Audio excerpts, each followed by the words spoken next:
Hello students. In the previous video, we had started the topic Precursors of the Indian National Congress, and in that we had completed one association, that is East India Association. Today in this video, we will learn from the topic Indian Association. Indian Association 1876. The Indian Association was meant to be an all-India movement. It was headed by Surendranath Banerjee. Underline. So who headed this association? Surendranath Banerjee. The association had lawyers, professionals, and educated middle class as its members. This association had branches in Bengal as well as in towns outside Bengal. The objectives of the Indian Association included. Now all these four objectives are important. Number one, creation of a strong body of public opinion. Second, integration of Indian people on the basis of common political interest. Integration means bringing together. Uniting. So it means uniting Indian people on the basis of common political interests. Number three, promotion of friendly relations between Hindus and Muslim. And number four, mass participation in public movements. Achievements. It launched agitations against oppressive acts. Oppressive acts means cruel, unjust acts such as the License Act, the Arms Act, and the Vernacular Press Act, and against lowering the age limit from 21 to 19 years for the ICS examination. Now, what is the full form of ICS? Indian Civil Service Examination. It also took up the cause of the workers on the British-owned plantations. Took up. Took up here means they worked. They took interest to solve the problem of the workers on the British-owned plantations. However, the association failed to attain an all-India character. Third one, Indian National Conference 1883. In 1883, Surendranath Banerjee convened. Convene means to hold. So here, Surendranath Banerjee held the All India National Conference at Kolkata. It was a provincial organization. It offered a model, underline. It offered a model to the Indian National Congress, which was formed 2 years later.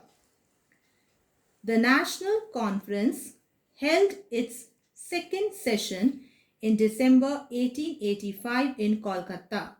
During the same period, the Indian National Congress held its session in Mumbai. Both these bodies served the same purpose.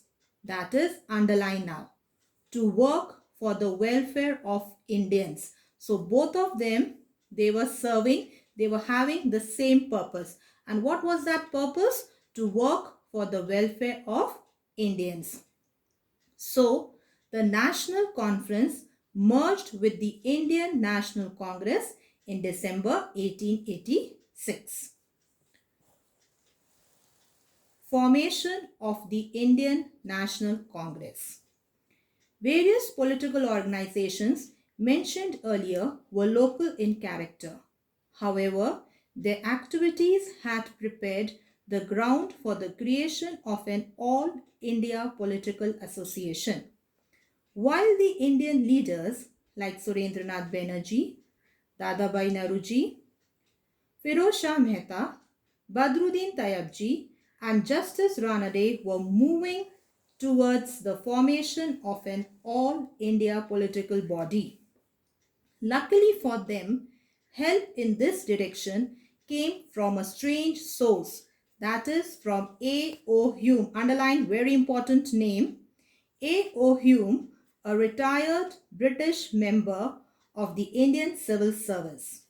He wanted to set up an organization that would draw the government's attention to the administrative drawbacks and suggest means to rectify them. Rectify here means to correct them, to make changes in them.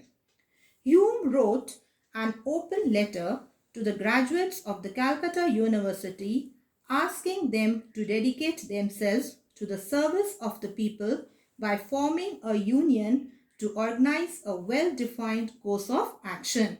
This appeal produced the desired result. So Hume requested graduates to form a union to organize a well-defined course of action, and luckily he got positive response.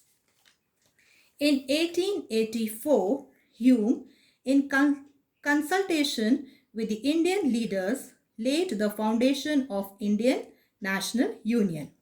The conference of the representatives of different parts of India was convened by the Union at Pune on December 25, 1885.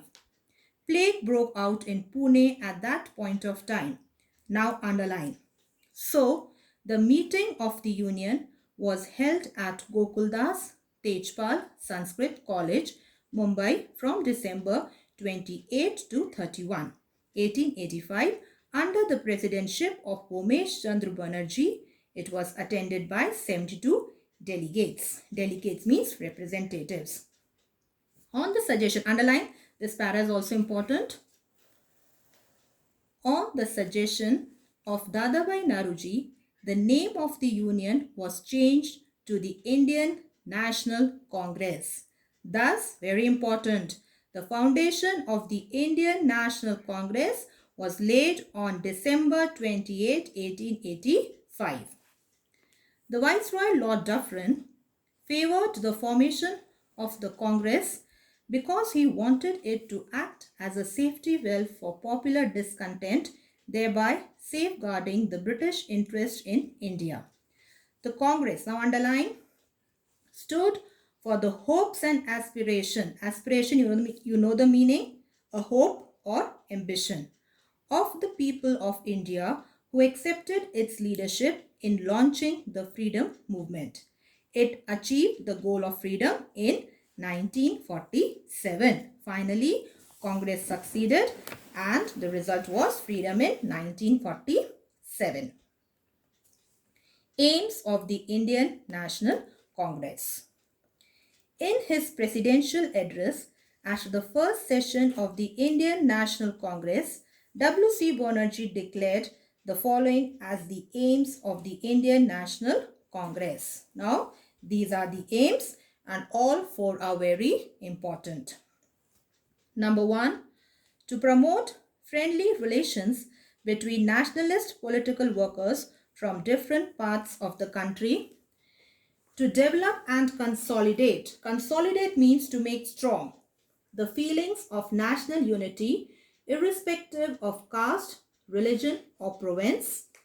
Number 3, to formulate. Formulate means to prepare and organize popular demands and present them before the government. And number 4, to train and organize the public opinion in the country. So all four are important.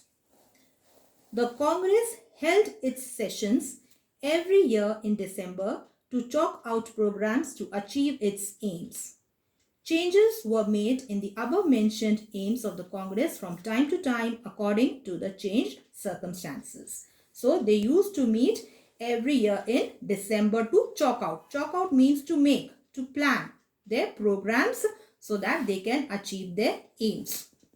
Sessions of the Congress. Now underline. The first session of the Congress under the presidentship of W.C. Banerjee was attended by 72 delegates from all parts of India, including such eminent persons. Eminent means famous, respectable persons as Dadabhai Naoroji, K.T. Telang, Firoz Shah Mehta, Badruddin Tayyabji, G. Subramanya Iyer, Ananda Charlu, N. G. Chandavarkar, and Justice Ranade. The second session of 1886 was held at Kolkata under the presidency of Dadabhai Naoroji. So the first session was held under the presidency of W.C. Banerjee and second session under the presidency of Dadabhai Naoroji. Some of the delegates were received by Lord Dufferin as distinguished visitors to the capital. Thereafter, the National Congress met every year in December in different parts of the country, and the number of its delegates soon increased to thousands. The Surat session, 23rd session of the Congress, was held in 1907 under the presidency of Raj Bihari Ghosh.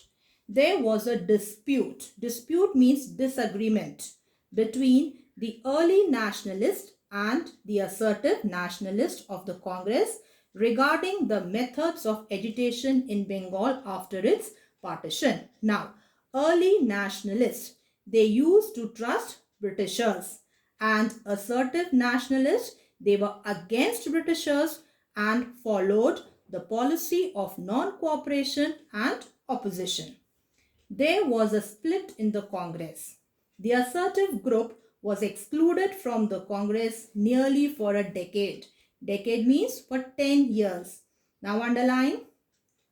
It was only in 1916 that the two wings of the Congress were united at the Lucknow session. So split in the Congress took place in 1907 during Surat session, and they got united in 1916 during Lucknow session. We will be doing Surat session in detail when we will do chapter number 4.